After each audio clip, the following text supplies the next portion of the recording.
So friends, in today's lecture I will teach you what is Monckeberg's medial calcific sclerosis.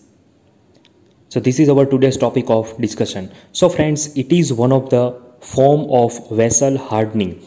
In this disease the vessel is getting hard, especially which is known by the name arteriosclerosis, and the name is given after John Monckeberg, who discovered this illness.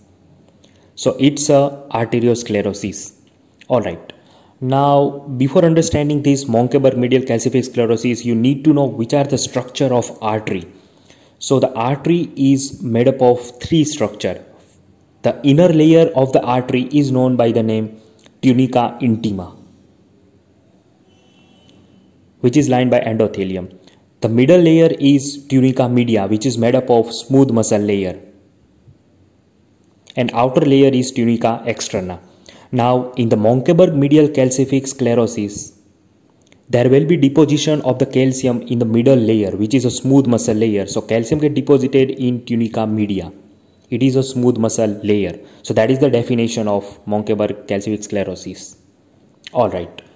Now, what is the etiology behind the formation of this Monckeberg medial calcific sclerosis? So, commonly, it is related to the old age. It's an age-related degenerative disease of blood vessel. So it is one of the degenerative changes in the blood vessel. The vessel is hard with the time. Alright. Now what is the importance of Monckeberg's medial calcific sclerosis? What is the importance? So friends, it is associated with very poor prognosis because the Monckeberg medial calcific sclerosis can complicated by development of atherosclerosis, and because of development of atherosclerosis you can have ischemia to the supplying organs because of vessel blockage. Alright, now calcium regulators can be associated with its pathogenesis. So which are the calcium regulator that is involved in pathogenesis? The first is osteopontin, then osteoprotegerine, then phytoin A can be associated with its pathogenesis, then NF-kappa beta and tumor necrosis factors are associated with the development of Monckeberg medial calcific sclerosis. Alright, now how will you diagnose the case of Monckeberg medial calcific sclerosis?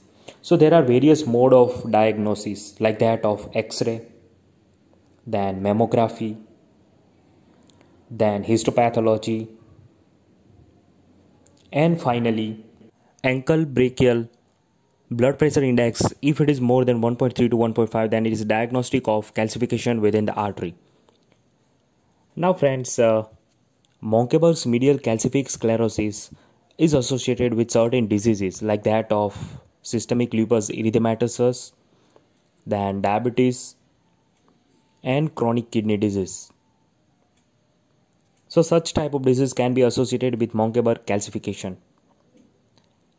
Now I will show you a histopathology of Monckeberg's medial calcific sclerosis, how histopathologically it looks. So friends, histopathologically in the microscope, you will obviously see a calcification in the tunica media. So in this diagram, we can see a calcification in the tunica media, that is characteristic feature of Monckeberg's medial calcific sclerosis. And this particular image can be put in your MCQ examination like that of NEET or INI-CET examination. So it's very important MCQ, image based MCQ. So here you can see a calcification in the tunica media. So this is the high power view of Monckeberg's medial calcific sclerosis. Alright. So friends, this is all about Monckeberg medial calcific sclerosis. Hope you will enjoy the video and it will make your fundamental clear about this particular topic. Now time for homework. Which are the special stain for calcium? Answer it in the comment section. Thanks for watching. Like, share and subscribe my channel. Till then, bye bye.